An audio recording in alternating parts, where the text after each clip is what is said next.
Hello बच्चों, good afternoon. मैं आज क्लास 12 आर्ट्स और साइंस के लिए आपकी कहानी क्या निराश हुआ जाए लेके आई हूँ।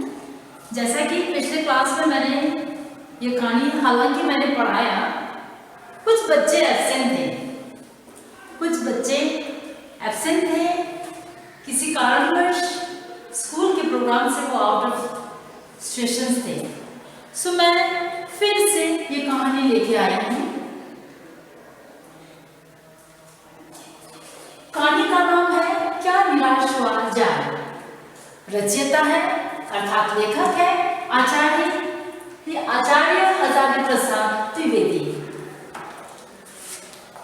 इस कहानी में लेखक आचार्य हजारी प्रसाद द्विवेदी जी, सबसे पहले तो मैं आपको लेखक की परिचय आपको संक्षिप्त में देना चाहती हूँ।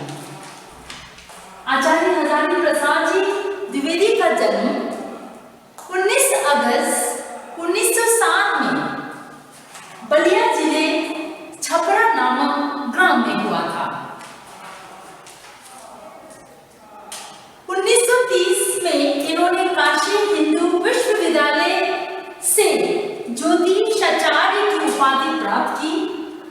भारत सरकार के द्वारा इन्हें इन कार्यों के लिए पद्म भूषण से सम्मानित किया गया। इन्होंने सभी भाषाओं को अपने लेखन में स्थान दिया। इन्हें विद्वान समालोचन, निबंधकार एवं आत्मकथा लेखक के रूप में भी प्रसिद्ध है।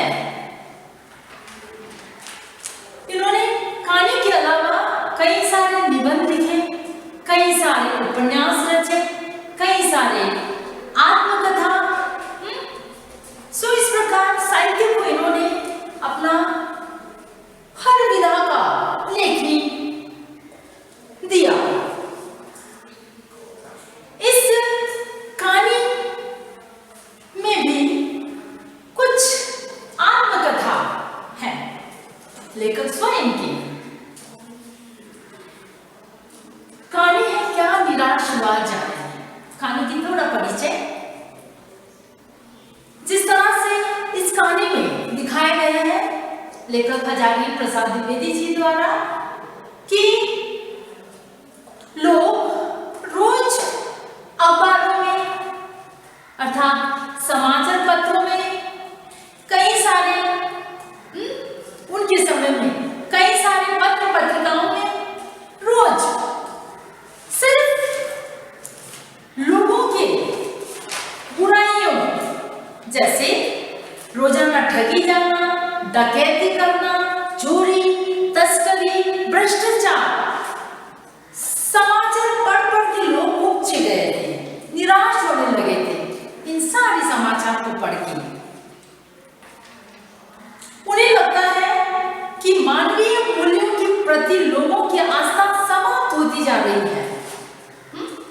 रोजाना यही सारे समाचार पढ़ के सुन के लोगों की जो अपने कार्य है ना, मानवीय मूल्यों के प्रति जो लोगों की आस्था है वो तो जैसे समाप्त होती ही जा रही है।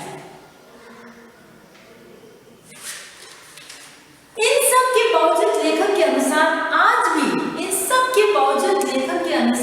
आज भी लोगों के अंदर ईमानदारी, अच्छाई, सच्चाई के मूल्य समाज में स्थान बनाए हुए हैं। ऐसा नहीं कि सिर्फ बुराइयां ही बुराइयां, लोगों के अंदर अच्छाइयां भी हैं। उन अच्छाइयों को भी ढूंढना परखना चाहिए। अभी एक मानव दूसरे मानव से प्रेम करता है। आज भी एक मानव दूसरे मानव से प्रेम करता है। हमेशा नफरत ही नफरत नहीं, बुराई ही बुराई नहीं।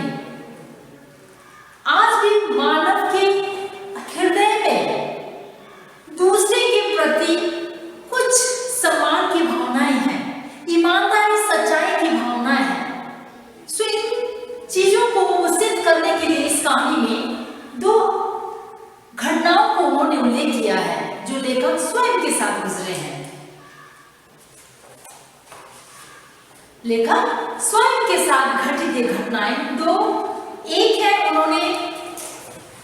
उन्होंने रेल यात्रा के दौरान और दूसरे हैं उन्होंने बस यात्रा के दौरान। मैं सुनाती हूं बस यात्रा के दौरान उनकी पहली घटना। एक दिन लेखक अपने सहपरिवार बस की यात्रा कर रहे होते हैं। अचानक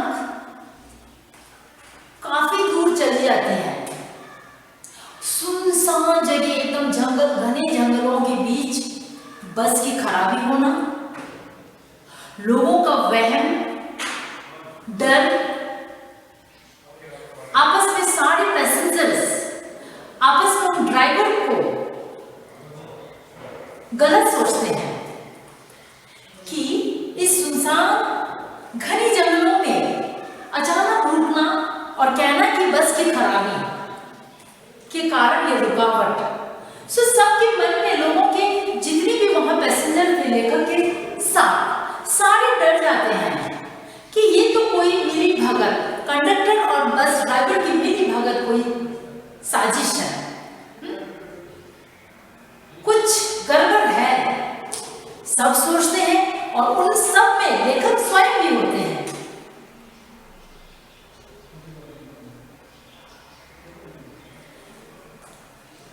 फिर सारे लोग इकट्ठे होकर बात करते हैं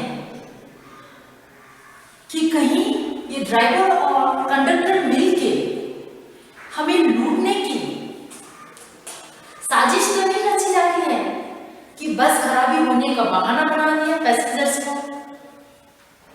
सब सोचने लगे कि नहीं, सबका कहना, सबका आवाज कि इस ड्राइवर को और कंडक्टर को पिटाई करनी चाहिए, सब मिलके। कई सारे पैसेंजर्स थे, सब मिलके इनको पीटना चाहिए, ये कुछ गड़बड़ कर रहे हैं हमारे साथ। फिर उन्होंने क्या देखा कि कंडक्टर साइकिल लेके उस स्थान से वो जा रहा होता है और सब सोचते कि ये एक एक करके इस ग्रुप को, यानी पूरे पैसेंजर्स को और बस के साथ छोड़ के कहीं दूसरे गुंडों को बुलाने तो नहीं जा रहे हैं। सबके मन में ये संदेह पैदा कर देते हैं और सब यही सोचते हैं कि ड्राइवर और कंडक्टर मिले हैं हमें ठगने के लिए, लूटने के लिए पैसेंजर्स को।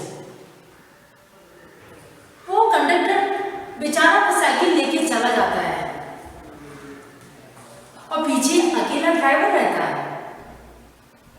ड्राइवर को सब धमकाते हैं, भाई क्या कारण है, क्यों बस रोकी गई, क्या तुम हमें लूटना चाहते हो, बताओ। तुम्हें जान, यानी उसको मार देने की धमकी तक देते हैं सारे पैसेंजर्स मिलके। वो ड्राइवर बेचारा सब पकाया हुआ उन सबको यकीन दिलाने की कोशिश करते, नहीं हम आपके लिए दूसरी बस के इंतजाम करने कंडक्टर को भेजे हैं, क्योंकि बस की खराबी है और आपको अपने गंतव्य तक पहुंचना या पहुंचाना हमारा कर्तव्य है। वो ड्राइवर कहता है सबके सामने, चला जाता है।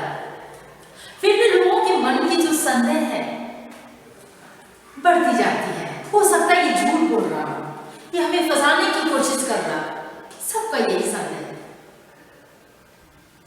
कई सारी बातें हो जाती हैं, सब पैसेंजर्स अपने अपने ओर से सब कह देते हैं उनको, गालियां, उनको मारने की धमकी, कई सारे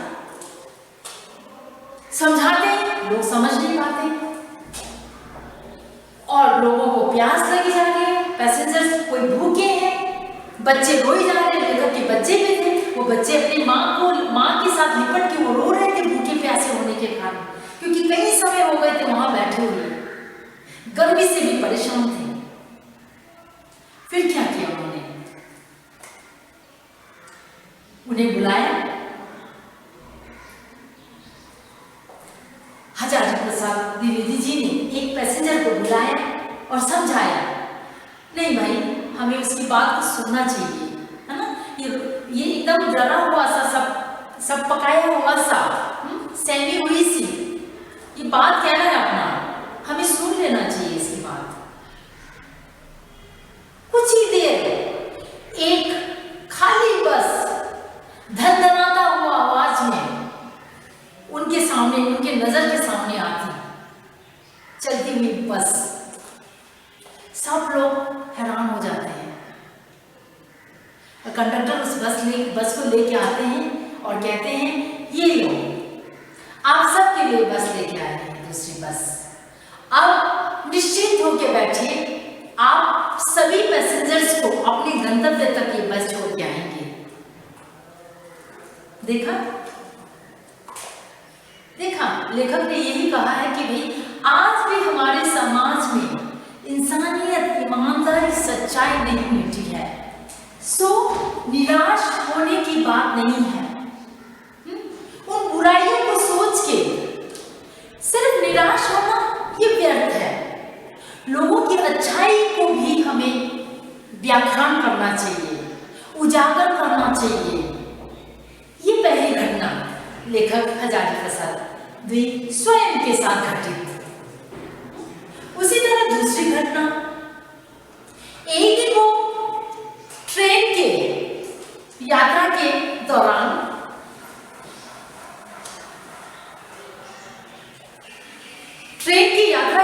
वो चल रही होती, टिकट काटने थे। उन्होंने 100 रुपए दिया,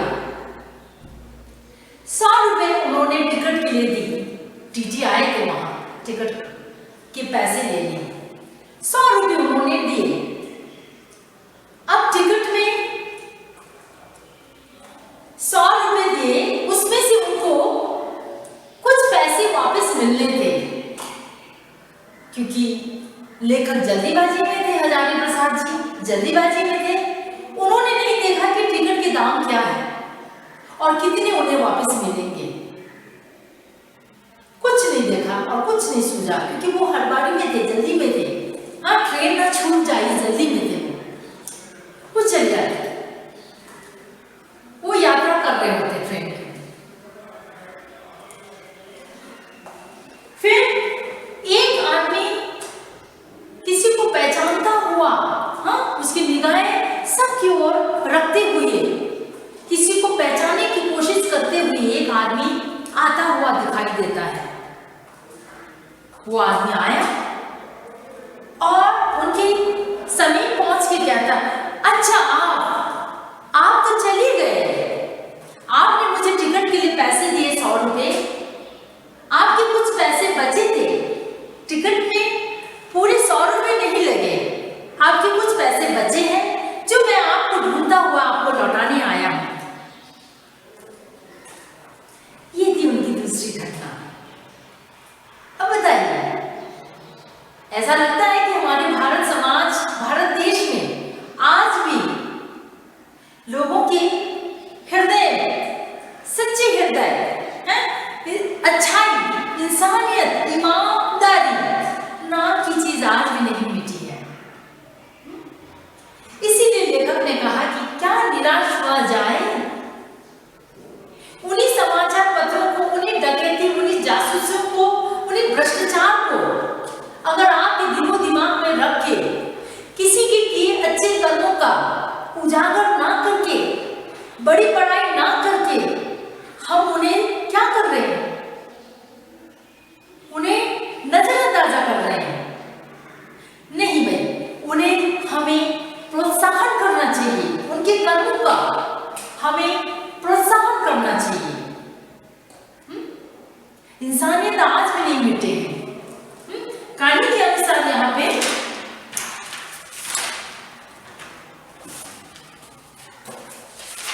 बताते हैं कि आज भी जिस प्रकार तिलक, कई सारे गांधी जी, कई सारे इस प्रकार के विद्वान ने जैसा भारत समाज के स्वप्न सजाए थे, आज भी हमारे समाज में, हमारे भारत में आज भी वैसे इंसान है।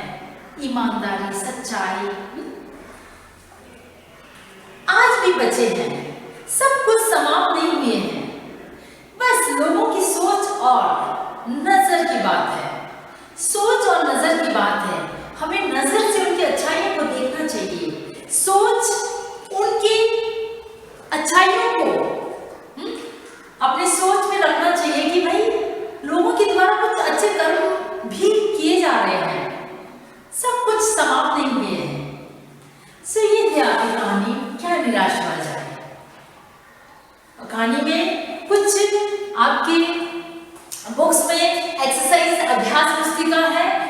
उदाहरण प्रश्न है। मुझे आशा है इस कहानी को समझने के बाद उन प्रश्नों के उत्तर आप कर पाएंगे। नहीं तो आप क्वेश्चंस उन कहानी से संबंधित कोई भी मुझसे कर सकते हैं, कभी भी, एनी टाइम।